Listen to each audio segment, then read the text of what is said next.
রাজনৈতিক বর্তমান যে অবস্থান আমরা দেখছি যে সংবিধান সংস্কার নিয়ে যে একটি দুই পক্ষের মধ্যে একটি অবস্থান আছে, আপনি এই বিষয়টিকে আসলে কিভাবে দেখছেন? রাজনীতিতে বিতর্কটা সবাই প্রত্যাশা করে এবং সেই বিতর্কের মধ্য থেকে রাজনীতিটা আর একটু উন্নত হবে এটা আবার বেশি আশা করে। তাহলে বিতর্কটা হওয়া উচিত। আমাদের তো সংবিধান নিয়ে বিতর্ক হচ্ছে, আমাদের সংসদ নিয়ে বিতর্ক হচ্ছে, আমাদের নির্বাচন নিয়ে বিতর্ক হচ্ছে। এই বিতর্কগুলো খুবই দরকার, কারণ নির্বাচনটা সুষ্ঠু না হলে যে কি হয় সেটা তো আমরা গত 15 বছর দেখেছি। আবার সংবিধানটা না মানতে গেলে কি ধরনের যে চূড়ান্ত নৈরাজ্য তৈরি হয় সেটা আমরা গত 18 মাস দেখেছি। আবার আমরা অর্থনীতিকে অবহেলা করে শুধুমাত্র রাজনীতি নিয়ে কথা বললে সেটাতে বা মাঠ গরম করা যায়, দিল্লি না ঢাকা এটা বলা যায়, কিংবা আমরা ওই যে মেধানা কোটা এগুলো স্লোগান দিয়ে মানুষকে উত্তেজিত করে তোলা যায়। কিন্তু যদি রাষ্ট্রটা পরিচালনা করতে হয় তাহলে আমাদের ভৌগোলিক অবস্থান কি, সামরিক পটভূমিটা কি, অর্থনৈতিক অবস্থাটা কি, প্রতিবেশীদের সঙ্গে সম্পর্কটা কীরকম হবে, সেটা কীরকম, বিশ্ব রাজনীতির পরিস্থিতিটা কেমন আছে, সেই ক্ষেত্রে বাংলাদেশের অবস্থানটা কি, সেগুলো একটু দেখতে হবে। তো সেগুলো সব কিছুই আলোচনায় আসা উচিত। আমরা মনে করি যে এই যে সংস্কার নিয়ে যে বিতর্কগুলো হচ্ছে, এই সংস্কারগুলো সবচেয়ে বড় বিতর্কটা হওয়া উচিত ছিল যে রাজনীতিতে এই ধরনের সংস্কারটা হওয়া দরকার। আচ্ছা, গত ঈদের আগে আমরা শুনেছিলাম যে এবার রোহিঙ্গারা মায়ানমারে গিয়ে ঈদ করবে। তা 18 মাস পার হয়ে গেল, জাতিসংঘের মহাসচিব গেলেন, আমাদের কিছু খরচ টরচ হলো, সব মিলিয়ে কিন্তু রোহিঙ্গা তো আরও নতুন করে এলো। এটার ব্যাপারে কোনো কথা কেউ বলছেন না কেন? 5+ স্টার রেটিং প্রাপ্ত দেশের সর্বোচ্চ বিদ্যুৎ সাশ্রয়ী ওয়ালটন এসি স্মার্ট কমফোর্ট এখন নেক্সট লেভেলে। আবার আরেক দিকে যদি দেখি যে মধ্যপ্রাচ্যে যে এই যে সংকটটা তৈরি হচ্ছে, আমাদের যদি বলি 5টা প্রধান রেমিটেন্স সেন্ডিং কান্ট্রি যদি বলি, তার মধ্যে তো 3টাই হচ্ছে মধ্যপ্রাচ্যে। এবং সেই জায়গা থেকে মানে আমাদের অনেক দেশ থেকে রেমিটেন্স আসে, প্রধান যদি ধরি, তাহলে সেই রেমিটেন্স যারা পাঠান তারা কি নিরাপত্তাহীন পরিবেশের মধ্যে সেখানে আছে?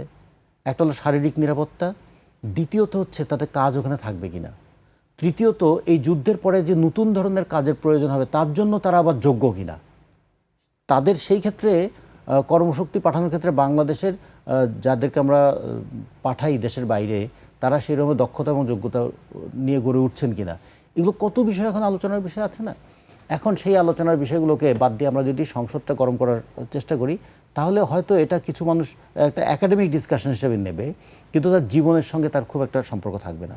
এখন আমাদের দেখতে হবে বিশ্ব রাজনীতির এই পরিস্থিতিতে, অর্থনীতির এই ঝুঁকিপূর্ণ অবস্থায় আমরা আসলে কি জনগণকে ইয়েটা দিতে পারি, রিলিফটা দিতে পারি।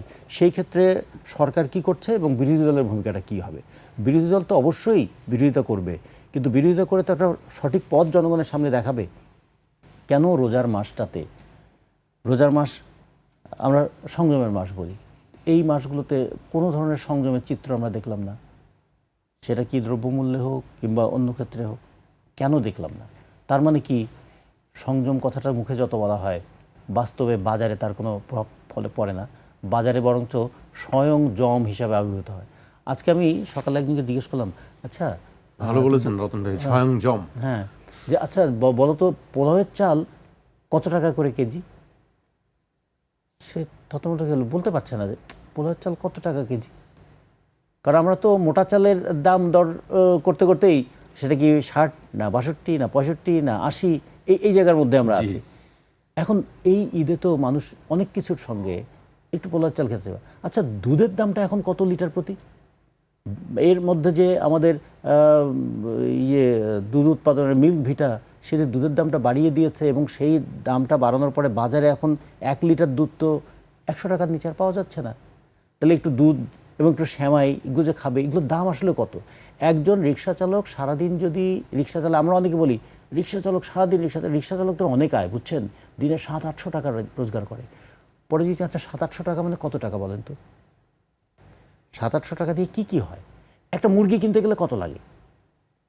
একটা যদি মুরগি 5 সদস্য বিশিষ্ট একটা পরিবার হয়, একটু আগে আমাদের তুষার ভাই যে মুরগির রানের কথা বলেছিলেন, যে 5 সদস্য বিশিষ্ট একটা যদি পরিবার হয়, একটা মুরগি কি 2 দিন খেতে পারবে? তারা পারবে না। তাহলে একটা মুরগি কিনতে কত লাগবে? 1 কেজি মাছ কিনতে কত লাগে?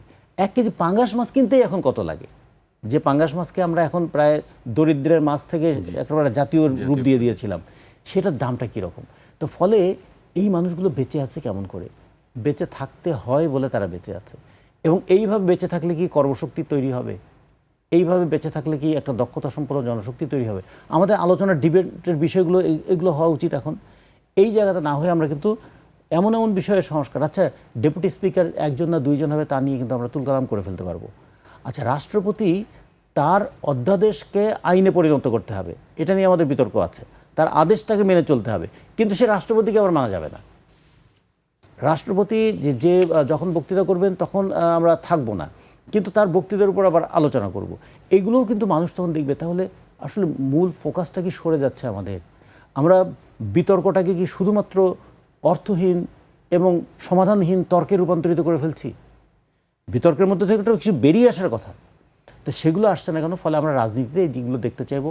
অর্থনীতি এখন খুব গুরুত্বপূর্ণ একটা আলোচনার বিষয়, আমাদের ভবিষ্যৎ প্রজন্ম আমাদের গুরুত্বপূর্ণ আলোচনার বিষয়। এই যে এটা বলে একটু শেষ করি, যে 12 তারিখে নির্বাচন হলো আর 9 তারিখে যে চুক্তিটা আমেরিকার সঙ্গে স্বাক্ষরিত হলো, সেই চুক্তি স্বাক্ষরের বৈধতা বা অধিকার অন্তর্বর্তীকালীন সরকারের ছিল কিনা, তিনি যে চুক্তি করে গেলেন সেই চুক্তির দায় বাংলাদেশ কতদিন বহন করবেন এবং কোন কোন ক্ষেত্রে তার প্রভাব কৃষিতে কি পড়বে, তার প্রভাব শিল্পে কি পড়বে, তার প্রভাব মেধাসত্ত্বের উপর কি পড়বে এবং তার প্রভাব কোন জায়গায় গিয়ে পড়বে যে আপনি আলু চাষিদের জন্য হিমাগার তৈরি করতে পারবেন না, কিন্তু আপনাকে হেলিকপ্টার কিনতে হবে। ফলে এগুলো নিয়ে তো বিতর্কটা হওয়া উচিত না, জমে ওঠা উচিত। তাহলে আমরা যে সংসদকে আমরা এখন শক্তিশালী সংসদ বানাতে চাই, সেই শক্তিশালী সংসদে আগের সমস্ত দুর্বৃত্ত বিষয়গুলোকে বাতিল করে দিতে হবে। সেই আলোচনাগুলো দেখবেন খুব বেশি হবে না, হবে এমন একটা বিষয় যেটা মনে হবে যে শাসনতান্ত্রিক সংকট নিয়ে আলোচনা, বাস্তবে এটা জনজীবনের সংকটকে আড়াল করার আলোচনা।